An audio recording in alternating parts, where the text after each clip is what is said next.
She heads up Butters Communication, and our discussion will be around in the world of marketing, creating some sort of a means to engage with customers in the modern world of marketing and communication.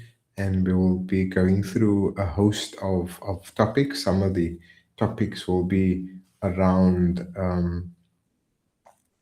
creating golden and meaningful content.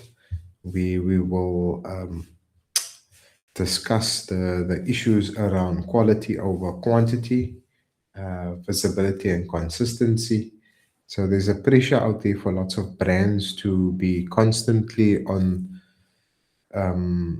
this means around churning out content. So what does this mean for modern day marketers in terms of generating meaningful content that can engage customers? And also about what about service brands out there? Um, how can the paying experience or the customer engagement experience between the brand and the customer, how can that be enhanced so that it's easy to for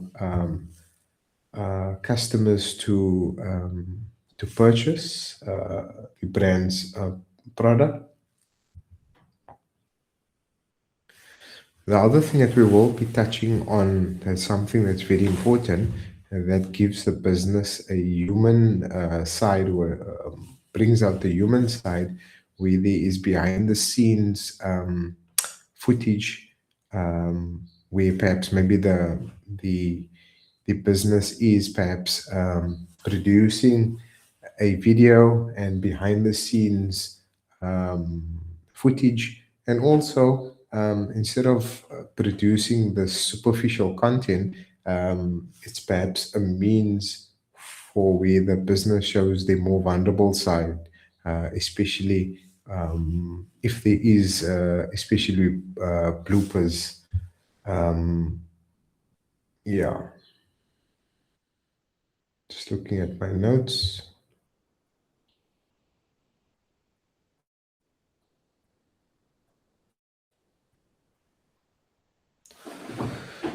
So yes, this will be a very interesting conversation where we will be engaging with that. Let me just see if I can get info on the call.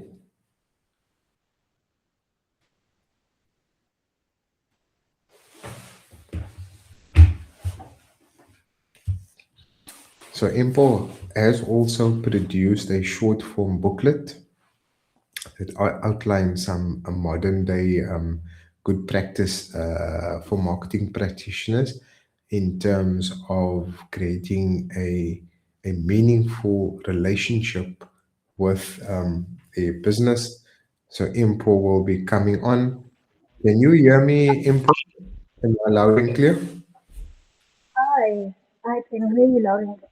Can you hear me? Oh, not very clear. Maybe if you perhaps you can use your mic, then maybe we can hear you a little bit more. Okay, let's see if that works now. Okay, so just touching on this is just a teaser for our conversation tomorrow. So maybe you can touch on some of the points that we will be touching on. I was just mentioning that we will be having a conversation about how marketing practitioners or businesses can create a meaningful relationship with their customers. And some of the points that we touching on here, like for example, if um, besides The businesses, checklist. yeah, the checklist, like for to humanize the business, for the business maybe to show some behind the scenes, um, of maybe shooting a video or behind the scenes operation to show the more vulnerable side of the business. The more human side. Yeah, the human brand versus the professional authority. Maybe you can just touch on that briefly. Okay, so and I come across a lot of this, especially on TikTok, both service based and product based businesses showing, you know, things like you mentioned, the behind the scenes. Um, Actually, there's also a couple of TikTok trends that, are a little bit harmful. I'm not harmful, harmless. I mean, um, fall towards the harmless end on TikTok that Mm, most companies, both service based and product based, take part in. You know, the little dance challenges, the little pranky pranksters, all of that.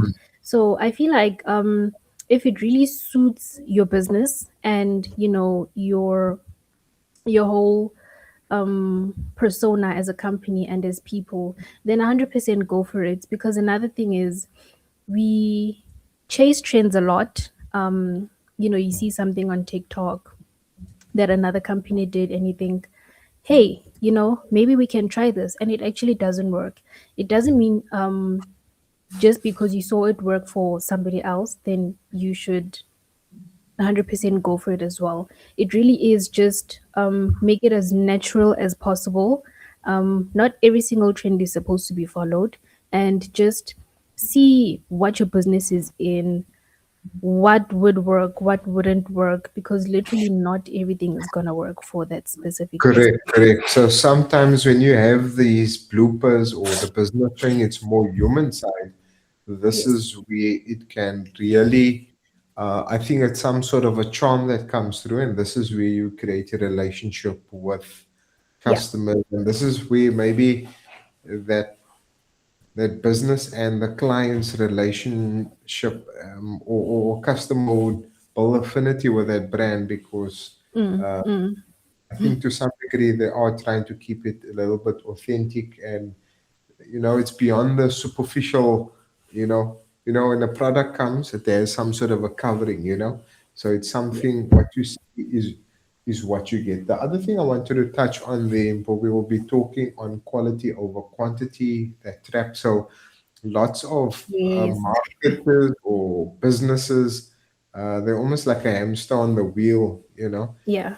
They believe that frequency is going to assist. So look, there's a bit of both, that you Yeah. need to be disciplined and have that consistency, but Yeah. it's also creating quality content that And is trust. timeless, golden content, right? Yes. So how does marketers or businesses that have in-house marketing talent, how do they balance the two? What are we going to be touching on during our conversation? Okay. This is actually funny because I had my Facebook Live on Tuesday and I was covering this exact topic. So, and one thing I emphasized a lot was the fact that posting is not the goal. A lot of people, freelancers, personal branding, even companies think that posting is the goal. Having content on your page is the goal. However, that isn't the goal. The goal is building trust. The goal is creating connections. The goal is creating a community of people, customers, clients, stakeholders who will actually trust you enough to eventually buy into your product or service or your company. So if you put the goal as posting and having a busy looking page, and that's eventually going to have you creating mediocre content that has no context, does not inspire, does not push people to act, does not educate people, does not, you know, kind of push an action within people. Because even though you do need to post to let people know what you do, who you're doing it for, why you're doing it, and why they should care. There's a difference between just posting, this is what we do, and there's a difference between, a difference between doing that and letting people know how you're going to solve their problems. So if you make posting the goal, then that's how you end up with a whole lot of content that says nothing. However, if you know who you're talking to, why you're talking to them, what is it you're offering them, how you're going to solve their problems, how you're going to help them save time, save money, help them with their small inconveniences, even the big ones, then that's where the goal is. So another important topic that we are also going to be touching on is the conversion blind spot. So making it easier for customers or creating awareness drives, informing customers on how to make the purchase, what are the payment needs. So, it perhaps solves a real world problem that, you've got to maybe you've got various clients that some of them would want to prefer cash, some of them would prefer EFT, some of them would like to Mm. do an e-wallet. So it's just creating some sort of awareness around the product, how to get to the premises perhaps, and payment needs. Yeah, so something you can talk on the blind spots, the conversion blind spots that we will be touching on. No, 100%. With this one, I feel like it kind of makes sense because, again, we need to remember that the goal is not to get them, to make it easier for them to buy. It's to make it easy for them to say yes. Because once you get the yes, the rest comes easily. So if you struggle to get the yes, I will buy into this, yes, I trust you enough to buy into this, then the letting them know how to go about buying into it is not really going to matter if you don't yet have the trust. So you need to ask, as a consumer or a buyer, a client, can I trust this person? And especially when you asked for service businesses, the conversion becomes removing that uncertainty. It's not how do you want to buy, it is do you trust me enough to buy? And then everything else comes smoothly and easier. Fantastic. So that's good. So that's a good teaser. So I think for the first 3 or 4 minutes, I was talking to myself while Ah, no, waiting that's for fine. someone. So I Yeah, think, yeah, with Substack Live, it's still early days for myself. Still same finding my way around this. But around just it. Yes. reflecting on that, look, you've also dipped your toe in the proverbial online space, and you've Mm-hmm. also getting your voice and your confidence around. Number one, you've got a proper microphone, so your Yay! message are coming. Yeah, so that's a bonus. I'm very happy about that. But also just Super tell happy. what it's been like doing some of your lives. You did your first Facebook, I think, during the course of July, and what's it Mm-hmm. been like 2 weeks trying to ago. find your groove there? No, this I actually love this question. Um, it's scary, honestly. I made a post on one of my socials a couple weeks back that talks about putting yourself out there and the fear and the uncertainty that comes with it. Because I noticed with myself, with people around me, it's a thing we humans have, where we hold on to things because we are afraid that once we share it, once you put it out there, it's not yours anymore. It belongs to the world Oh, to see it. And because of that, you are now prone to things like judgment and criticism and people loving it. But when you make the decision to put yourself out there, you don't know how it's going to be received.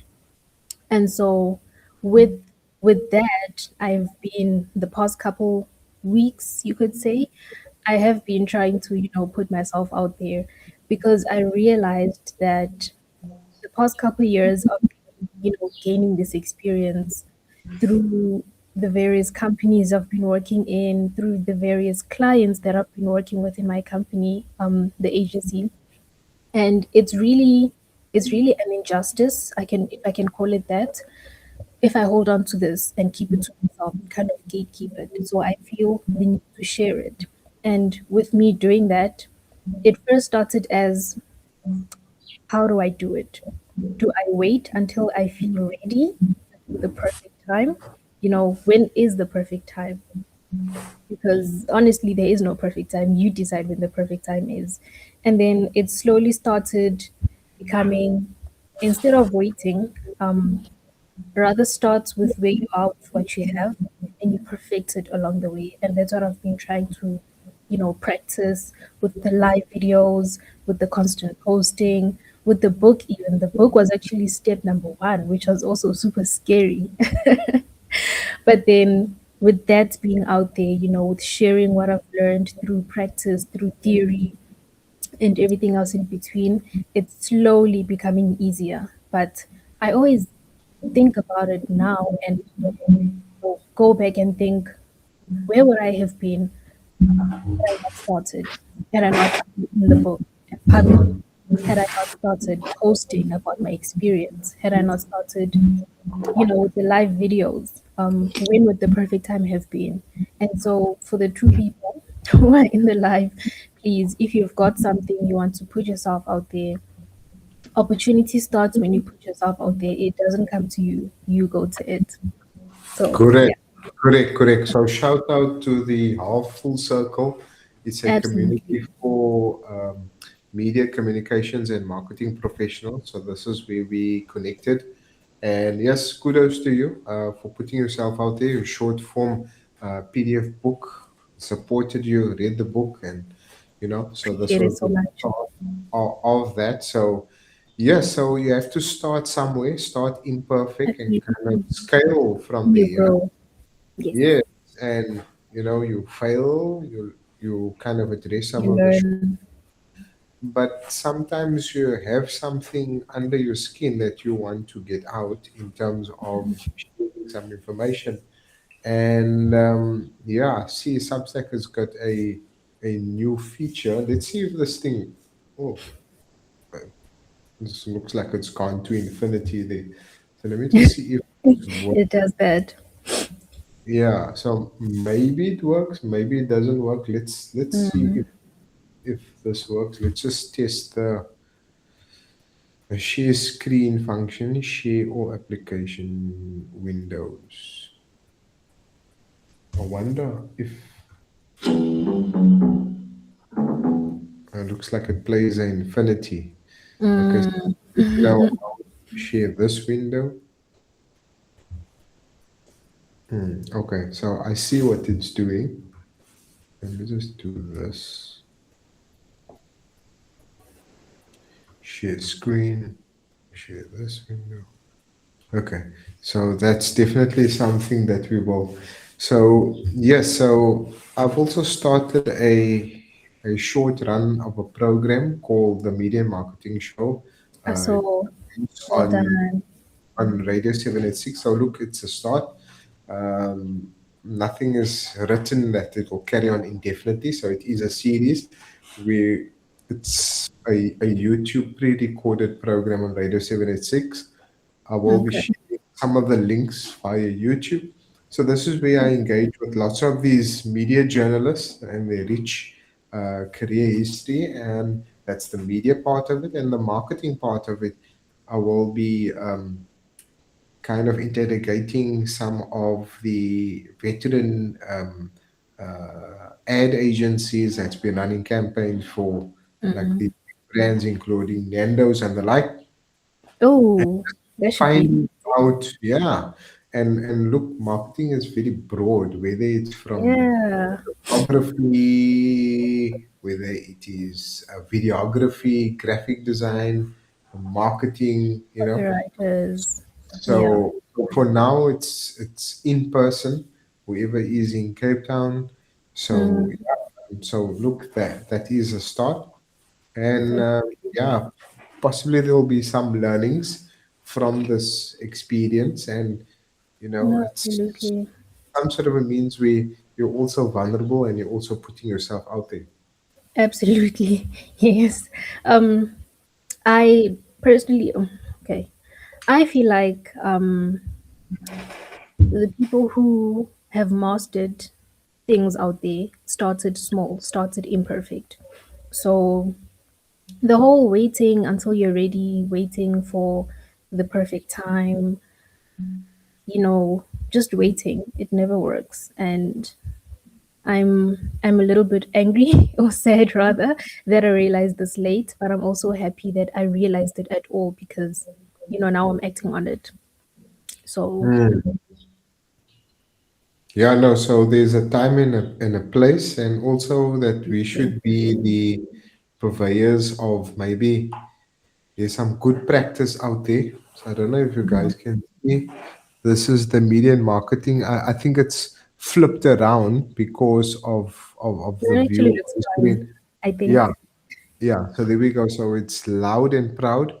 That's the media and marketing show's logo. So we'll be posting some more information here on Substack, and also we also learn that look, this is something that it's maybe still in its Substack has definitely become very social. It has, I've noticed. Yeah, yeah. So it's got a very big kind of a live social kind of a aspect. Mm-hmm. And yeah, let's see how it goes. So that's it, guys. Myself and Impo, we're just doing a teaser for our session tomorrow. So 10:30 a.m. Friday, please log in. We will get Forward to to it. have an engagement and we'll share some good practice and some of our experiential experience, and also that in the field of marketing is also going through rapid development influenced by the advancements in technology, and maybe AI is one aspect of it. So we also want to just balance the scales and give you some sort of a objective kind of a view and good practice of what works in order to have a very sustainable relationship with building relationships with clients in a sustainable fashion that is lucrative, and also that bodes well for the business, where you're not exposing the business to malpractice or any underhand business operations. Anything concluding remarks from your side? Um, Not that much, just that really looking forward to tomorrow's session. And the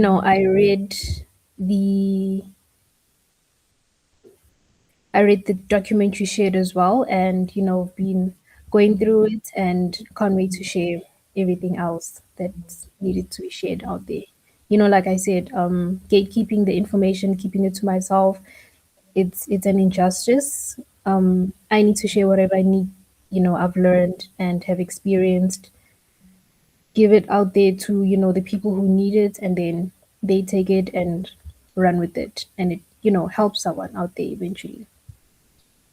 Thank you so much. That's where we conclude our session. Thank you so much for your time, and Paul. We'll see you tomorrow. Thank you so Fantastic. much. See you tomorrow. Thanks. Bye.